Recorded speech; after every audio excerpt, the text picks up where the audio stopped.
こんばんは。マインドスポーツオリンピアドグランプリ2022タンブルウィードラウンド3を解説します。今回も先手です。初期配置を決められます。ラウンド2に続き、慣れている A6、H7 の形にしました。スワップしてきたので私は白になります。B1 の糸は1スタックを取られにくい端に置くことで長生きさせつつ、より重要な中央付近に2スタックを作ることにあります。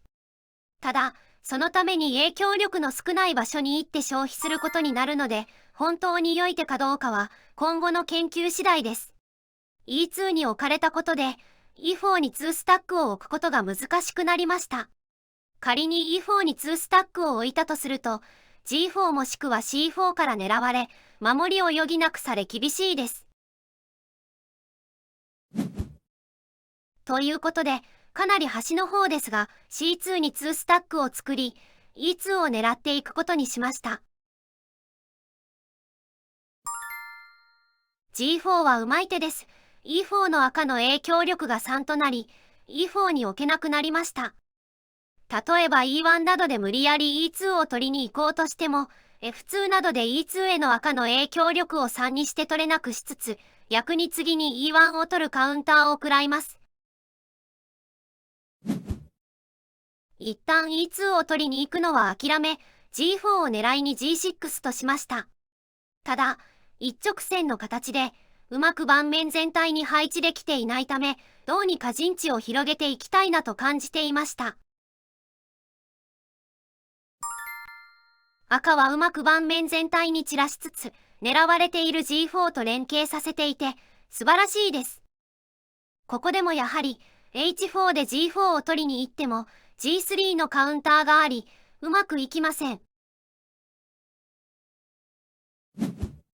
こちらとしても、盤面全体に展開していきたいので、B7 としました。これでようやく、ニュートラルスタックをまたいだ三角形の出来上がりです。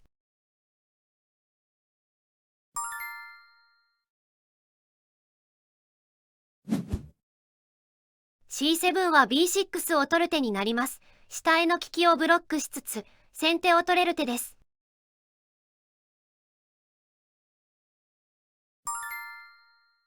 B4 は B6 を守りつつ、下へも利かせた手です。今のところ影響力では負けています。単純に C6 から B6 を取りに行くのか、より影響力を高める手を打つのか、悩みどころです。C6 から B6 を取っても、左端の小さな部分の話のため、より影響力を高めることにしました。C5 は B4 の下への利きを止めつつ、5の列に効かせた影響力を一気に高める手です。35対34と、陣地はほぼ互角になりました。相手も E8 から下の足場を作ってきました。難解な戦いです。ここでは3分以上長考しました。重要な局面ですので、私の考えを順番に解説します。まず第一巻は H5 で G4 を取りに行く手です。ただこの場合、H4 でカウンターを食らい、I6 で防御することになり、あまり得していません。同じ H5 でも、H4 とされた後 E5 とし、中央を制圧しにかかる手もあります。その後、H5、E2 と取り合いになり、D4、F5、D5、F6、E5 と続き、難しい戦いが続きます。次に考えたのは G9 で下の影響力を高める手です。無難に点数を稼ぐ手で悪くありませんが、他にもっといい手がないか探します。下に影響力を高める他の方法として I11 も考えました。I11 は下だけでなく、右側にも効かせられるので、効率の良い手です。ただ、I11 自体は端で影響力が少なく、I8 や I6 で右への利きを止められつつ中央を攻められる恐れがあります。その他、後から考えると、中央を取るため、F7 から E6 を狙うのも面白いと感じました。大会の中では G9 を選択しました。ここでさらに4分以上長考しました。G8 により G6 はあと1箇所から狙われると取られる形となり、守る必要が出てきます。先に守っておくなら G5 ですが、H5、F4 と置かれ、潰されます。K9 や K7 をおとりとして置きながら、他を狙うのもなかなか難しそうです。一旦 J5 で影響力をぐっと高めることも考えましたが、J8 とされ、むしろ赤の厚みが増します。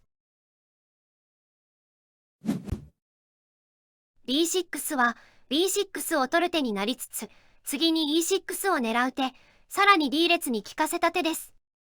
すでに2の影響力のある場所に飛び込む形になりますが、B6 を取って何とかしのげると判断しました。C5 が狙われています。次 C4 もしくは C6 から C5 が取られてしまいます。大会では B6 としましたが、せっかく飛び込んだので、F7 から E6 を取りに行ってもよかったと思います。F7、C4、D5、E4、E6 のような進行が考えられます。時間差が10分以上つきました。かなりまずいです。直感を頼りに置いていきます。D3 は3列に効かせつつ、中央を厚くする手です。ベストは先ほど示した F7 だと思いますが、D3 も悪くはないと思います。H5 は C5 を取る手になりつつ、右側に壁を作る手です。F5 で C5 を守ります。I8 は H7 を取る手になります。単純に取られるわけにはいかないので、H6 で守ります。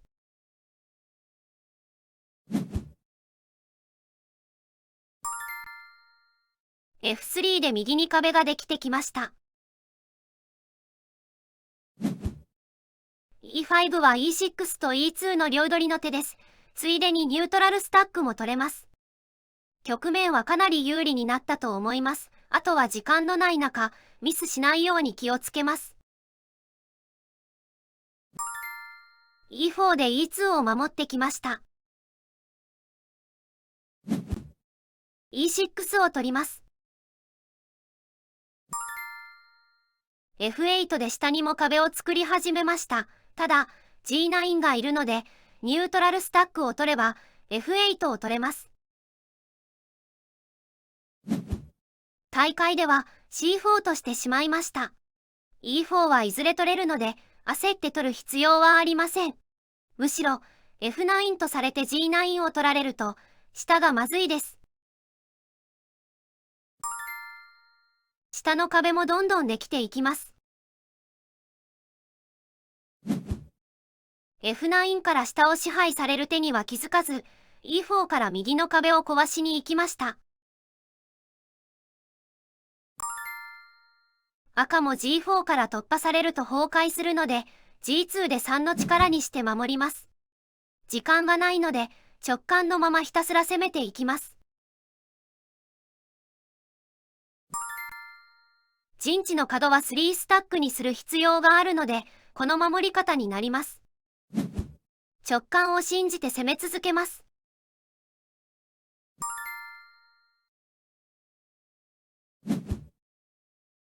ようやくニュートラルスタックを取りました。これで下の壁も崩せます。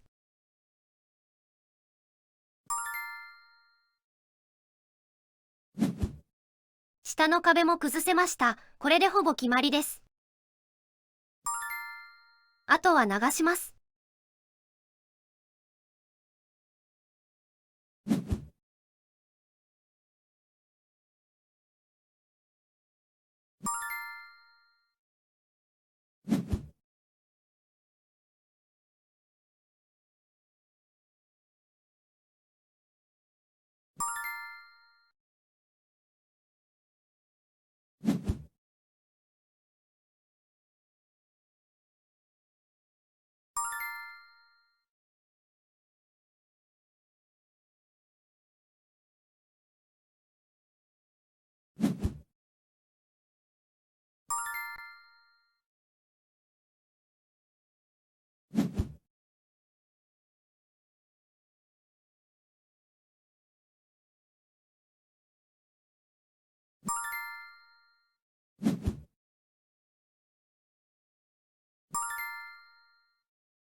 下が取られてたら危うかったかもしれませんが、なんとか勝つことができました。